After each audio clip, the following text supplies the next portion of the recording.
Another turning point, a fork stuck in the road.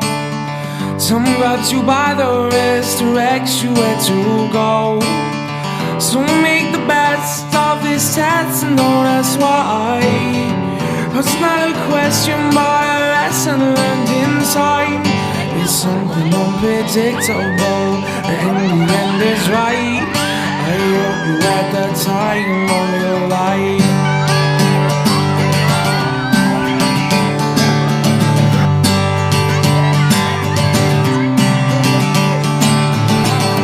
Take the photographs and still friends in your mind.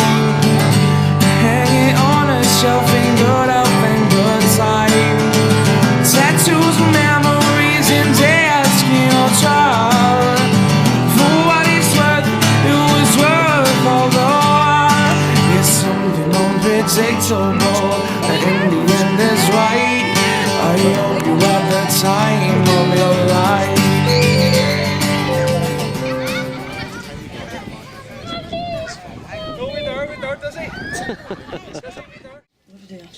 We went to the park to clean up the park, and when we went up, the one thing I noticed was there was a lot of like condoms, like empty condom wrappers and empty unfilled condoms lying about the place. And were you there for a weekend? Yeah, there was a girl. We were just going around with bin bags and picking up any rubbish that was lying on the ground in the field.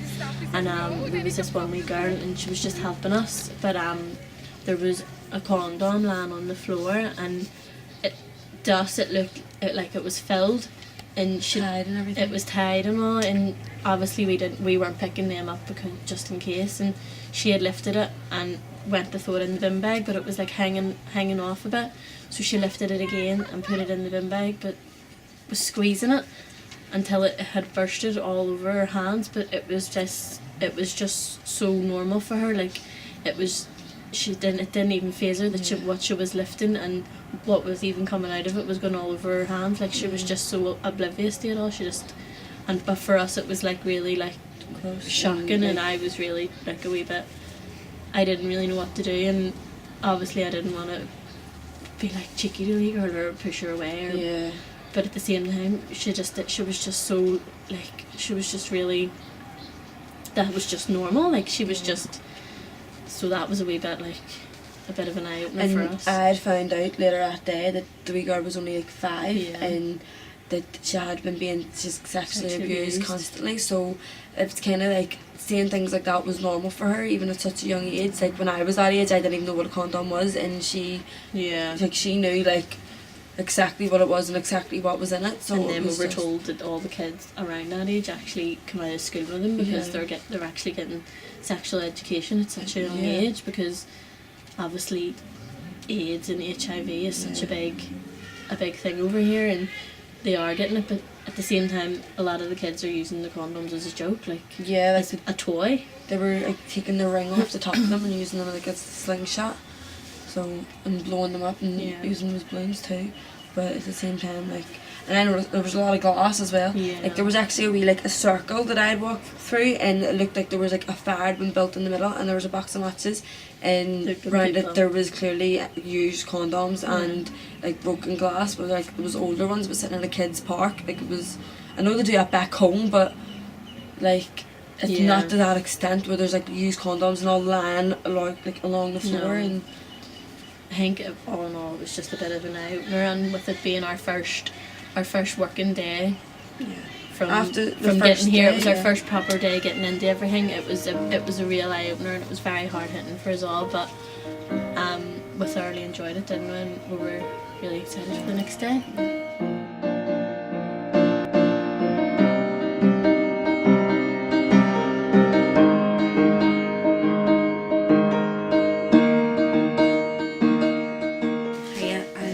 And this is my video blog about my first day in South Africa in the township in Blanco, and how I felt, how it hit me. I might get a wee bit emotional, like, but so we arrived yesterday and got our accommodation and stuff, and then today we took a wee walk down in the townships, and all the people who lived in the community come out to welcome us and were smiling and waving and happy. And then we got up to the field and they said to us, go play with the kids. So it was a wee small child and he was about 1. He came over to me and I picked him up in my arms and stuff. But when I came out here, I didn't plan on getting attached to a child, so I had him in my arms and he didn't want to be let down. So honestly, I just kept my mind. I wasn't going to put the child down. So I was just saying to him, come on, we'll go around, we'll talk to everybody. So I was just taking him around and introducing myself to all the other kids because I didn't want, because he got there first, I didn't want another kid who might have wanted to get close to me to feel left out. So I just went round to them, I was talking to him and stuff, and then another week got clung to me. So I was just talking to them all, and then I was playing with that wee baby. You called him Anno, and I had Anno in my arms, and he wet himself on my arm because he relaxed and he felt comfortable, and that broke my heart. I started crying about that because these kids were so content and happy with just my love and my play, just me holding him in my arms and just making them feel special, that he relaxed so much that he ran himself on me. And I thought that would have made me feel uncomfortable or made me be sick, or because if one of my own nephews was to be on me, it would turn me a wee bit. But this child, it didn't faze me at all. I just continued playing with him, and it just broke my heart and stuff. And then when we were leaving, so I put him down and we were walking on, and I came across his mummy and I was talking to her, and you call her Lana, and she's 19, and she was just telling me a wee bit and stuff. And then we started walking, and she gave me him back. Like back home we wouldn't trust other people with our kids. We tell kids from the way not to talk to strangers, but she was just hand me her child and just let me play with him, and like she just put all her trust in me because she knew I was giving him love and stuff. And you see, we're not allowed to give them our water bottles because we have to refill them in case they've got anything. And he kept asking me for my water and I couldn't give him it, and that broke my heart. As well as when we were walking up out of Blanco when we were heading out, there was like an old man. He just come over out of the blue and just hugged me, just as if to say like thank you for being here. And like I just hugged him back. Like I couldn't get over it. These people are so grateful for what we're doing out here. And then I was walking past an old man, and he pulled his trouser leg up and was showing me his shoes that they didn't fit him. It was just his toes that fitted in him and stuff. And then once we walked away from him, I just broke down crying.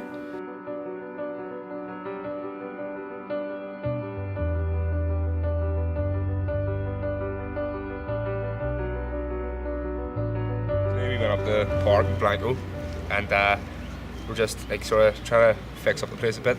Like we're just painting all the climbing frames and things like that. And while we're doing that, we're just getting involved with the kids, getting them into a bit of rugby and things. Then after that, we're just taking turns between playing with the kids, and some people play the kids, some people play with the shuffles. From painting. What are you talking? And then after all that there, we're like trying to set a boundary for the park, so like kids know where the play area is and where's out of bounds. So we're just taking a trench around it, and then but we didn't have enough time to finish off the day, so we're finishing off tomorrow. We're just gonna stick a load of tires and all in and fill the thing back up again. And it was a good day. I'd say the day was probably my best day so far. I was backbreaking like. It's hard work. It was good just getting stuck in. Playing with kids and stuff. The kids seem to be more like wanting to play more today. And it's because they're more used to their faces. Like the first day we got here, they were a bit worried, but now there's anyone just running up. There's about 30 kids running, climbing up. Yeah, they really didn't care. It's brilliant. Like you see, just sitting and playing with them and all, you just see a big smile on their faces and how happy you were making them just being with them. And it's amazing how like trusting the parents were with their kids. Like just a load of strange people from another country coming into their area, and the parents just completely trusted us. And like everyone walking through the township and all, everyone was just smiling. Everyone was just like happy and smiling. It's just good to see like how much of it, like how happy we're making everyone, and just like we learn a thing or two from them, because how much fun they were having at their park. And like there's parks back home in Belfast that are probably 10 times better not there, and they're empty most days. Not there, it was just full of kids today, and there was like nothing on it. Parents always.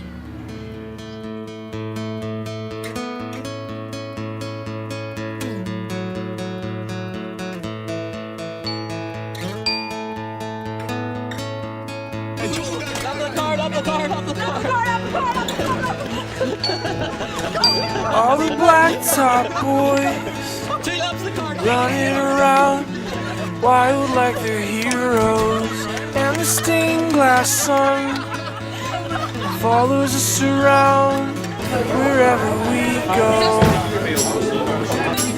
Wherever we go. Oh yeah, that's powerful.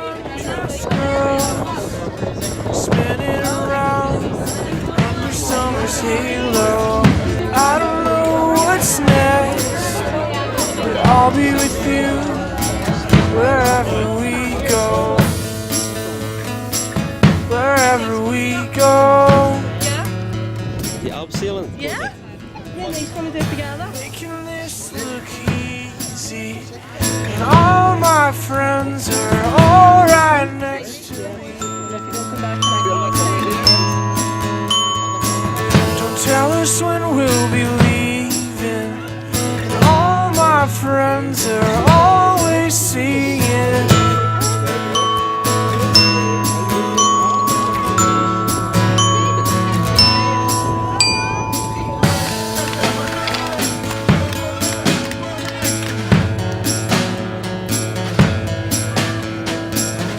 We're the California kids, drifting so simple, like everything is alright. When I'm with you, everything is alright. Making this look easy, and all my friends are alright next to me. Don't tell us when we'll be leaving, and all my friends are always singing. Oh, oh, oh.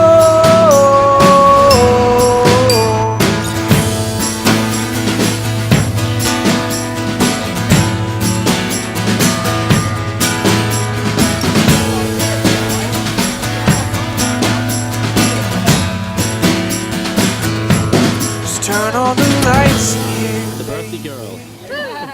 Extra bright, I want y'all to see this. Turn on the lights. And we're gonna see who can hold their breath the longest underwater. Car lights, flashlights, spotlights, strobe lights, street lights, all of the lights, all of the lights. Fast life, drug life, thug life, rock life. Three! All of the lights. Oh,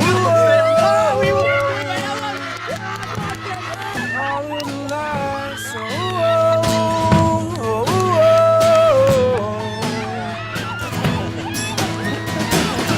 Making this look easy, and all my friends are all right next to me. Don't tell us when we'll be leaving, and all my friends are always singing.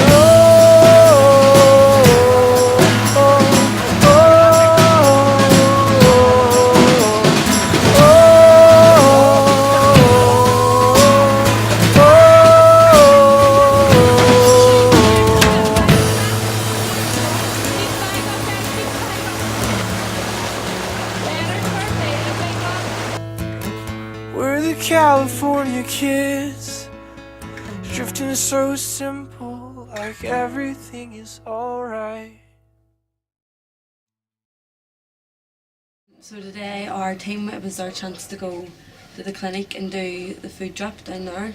So first we went up to Stella's house and she had made the food and we had to walk down. The boys had to carry the big pots and like filled with food and bring it down, and so when we got outside we set up a table and you were outside in the first. Yeah, we were split into two different groups. Emer's group went inside and they basically interacted with the ones that were in the waiting room, and then we were outside serving the food, and the ones in the clinic came out.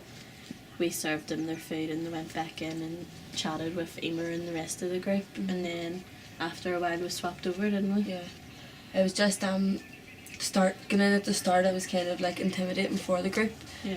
Especially if my half of the group even inside of the clinic, because the first thing I went in and me and Neve went in and sat beside a man and went, hi, and he get up and move 2 chairs down from us, so that was kind of just like, oh god, they clearly don't want us here.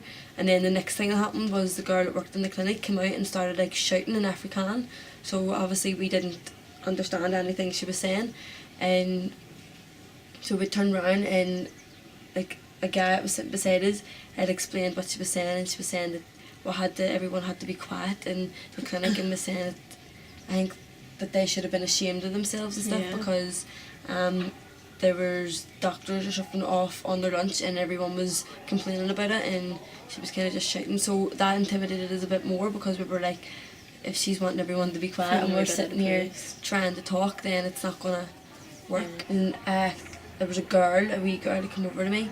We had brought down one of the kids from Stella's house and we were playing like, what is that, pot of cake or like cups, whatever with it. And the wee girl came over and she came up and she wanted to sit in my knee and she wanted me to teach her how to do it. So I was teaching her, and I asked her if she wanted to go out and get food, so we went out and got her a bowl. And when I walked in, like her mummy had like kind of cheered, and we were sitting, the wee child was eating a bowl, and her mummy just got up and walked out and disappeared. And she basically left her sitting on her own. Yeah, she left her sitting with me for it was like a good 10 minutes, and you could see like the child was clearly like, she was like looking about round for her mummy, and she was trying to find her, and it just kind of hit me the way like, I know she must have been about 6 or 7, and her mummy just got up so willingly and got up and left her with other people. Like, was such a strange, like she'd met me 10 minutes before, like, so it was tough. And even when we were leaving, I was kind of thinking, I can't wait, we're leaving soon, I hope her mummy comes back, like what am I going to do if her mummy doesn't come back? But we had to actually get the girl that works in Stella's place to go and find her mummy, because we didn't know where she'd went, and we didn't know what one she was for certain, we just kind of like guessed. And so when we left the clinic we went back up to Stella's place, and they were making more food, and we put all the food into like lunch boxes and put them all into bags and walked around the whole township delivering the food to certain, they've got particular houses, haven't they?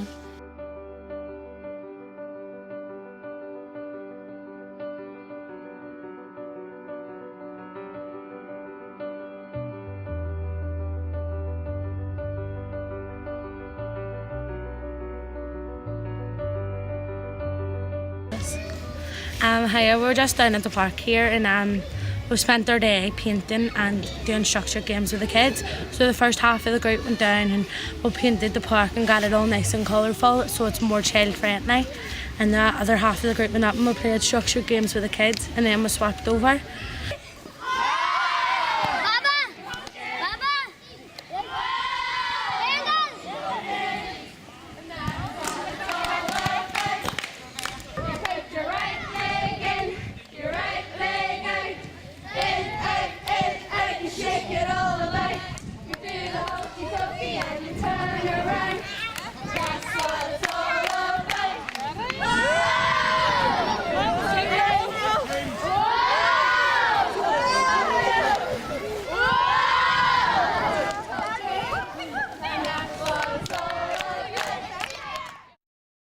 We did an Easter egg hunt, so we had all the chocolate about, and everyone took the kids and went around, and we were all happy to find them, and then anyone who didn't get any, all the kids were sharing and stuff. And then we went up and we were sitting up the back of the park, and the kids were just happy just to sit and play with their hairs and plait them. And at one stage I had about 10 kids around my head all just sitting plaiting my hair, and it was sore like, but you just have to let them do it because that's what they're happy doing and stuff. I found some bits very hard at the start. I just was very emotional and stuff, but now I've got over it and I've just learned to deal with it because everybody is so happy and content in the way they live. So I'm just being happy and just letting the kids love me and loving them as well. We're creating a boundary for the park so the young people know where their park is and what's theirs, because all the play parks are in like one part and then there's all trees outside the barrier. We keep them separated from the rest of the town. We've all divided into different groups. The boys went to collect the 300 tires, and there's a group building trenches for the tires to sit in. Yeah, and people are digging. Some are securing the tires so that they can't be lifted out and like burned or something later on. Or sold by Yeah, other sold people. on. It's hard work. Right, we're up here today in the park digging trenches to put these here tires in, the outline where the kids' park is. We went down to Dunlop tire place and got them. And all the young ones have been coming out and help, and it's been grand. It's a wee bit of hard work, but we got there at the end. Just had to dig them sort of well down, so I think the last set were taken, weren't they? Yeah, they were dug in, right? we went down halfway of the tires, so that hopefully they won't be able to get them out, because the last time the older ones came and took them and burnt them on them. So that, and this is the third time the tires has been put in. So how have you found it, Ross? Hard work? It's hard work, but it's just good getting stuck in, and then all the kids in the township come and help you anyways. Yeah. We're up in the fields today where we're working to get the rest of the tires done, to mark the boundaries, to show people where the children's park was, because there was loads of smash bottles and stuff when we went up. So and then we cleared it all up, but we came back up the other day and it was messy again, so we done another clean up, and then we got finished putting all the tires down, so we just started playing with the kids and we painted their faces and just played wee games with them and stuff. Yeah. Some people are still finishing off the tires. Yeah, there's a couple of them we went for lunch there, and when we come back up, a couple of them have been pulled back up, so the boys are just fixing them now. How do you feel about this your last day in the township? I really don't want to leave. You enjoyed it? Yeah, it's just flew in. I've had loads of fun. Yeah. It's been brilliant.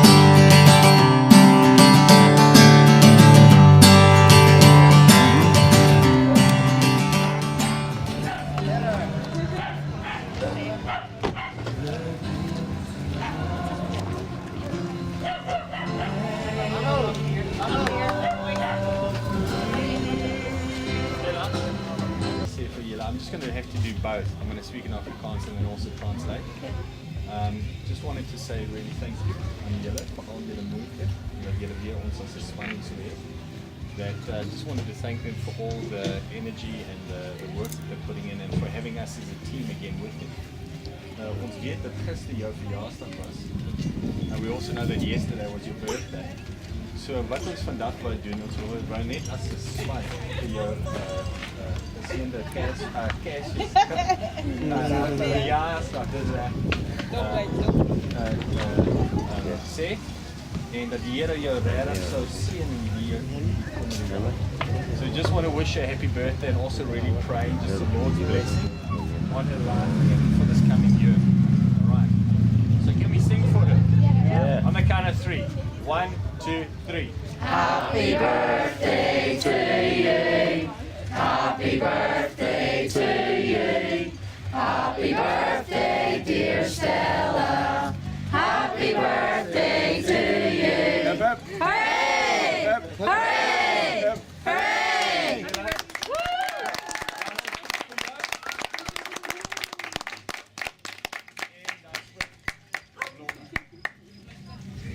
Okay, so ons wil net baie dankie sê en 'n geseënde verjaarsdag. Okay, it's really just made her day and she says she's very happy. You can sleep if you want stuff. This is Carla and this is her daughter and this is all of her achievements. Kom hierdie kant, kom om.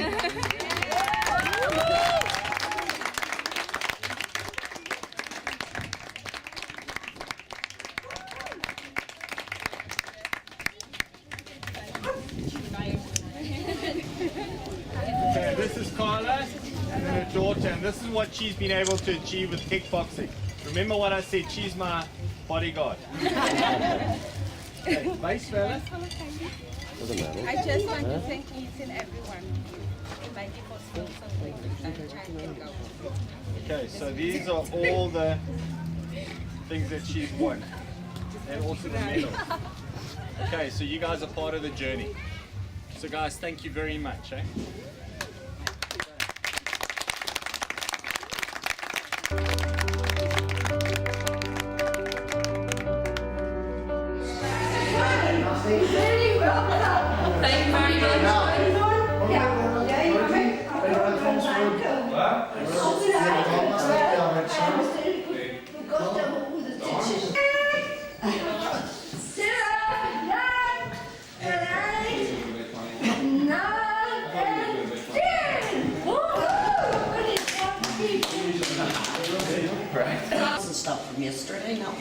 And because we've got that part, we've got the same side. I know. The old people's home? Okay. What's this game called? Riddance. 11s.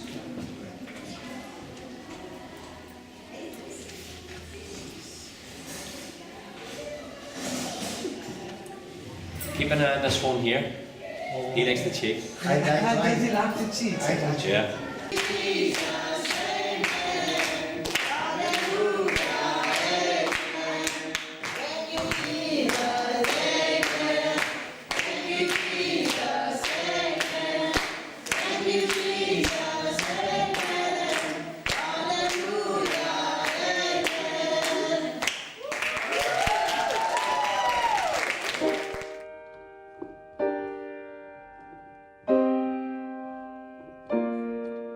When you try your best but you don't succeed,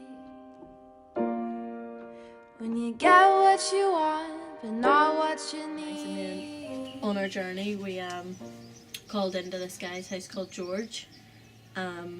He's old, isn't he? Like I think he said 90. Yeah, and he's blind and he lives by himself, but we weren't actually delivering food to him because they used to deliver food to him, but his daughter started causing fights and stuff because she doesn't want him to be fed. She wants him to die so that she can get his house.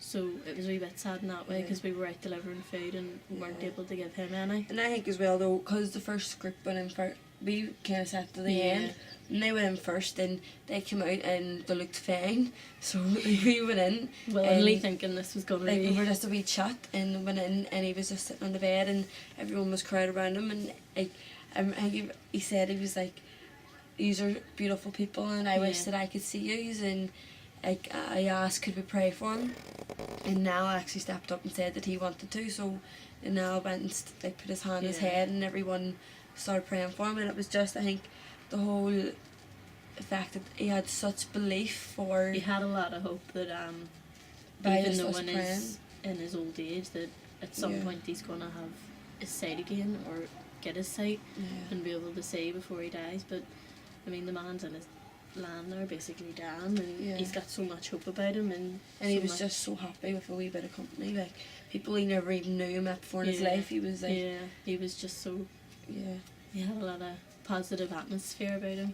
But at the same time, even though we all came out gurning our eyes out, like, but he was a lovely man, and he didn't want us to leave or nothing. Sure, he didn't. No. But I think that was the most hard hitting part of the day for us, just because we hadn't actually been into any of the houses yet. Sure, we hadn't. He was the first proper one we'd met. Just walked around outside, and he was a lovely man.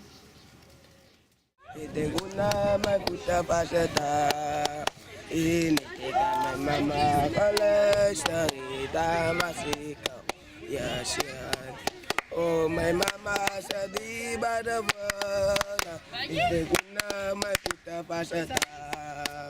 In it, my mama calls the oh, my mama said the bad word. If guna my puta pasata. In it, my mama calls the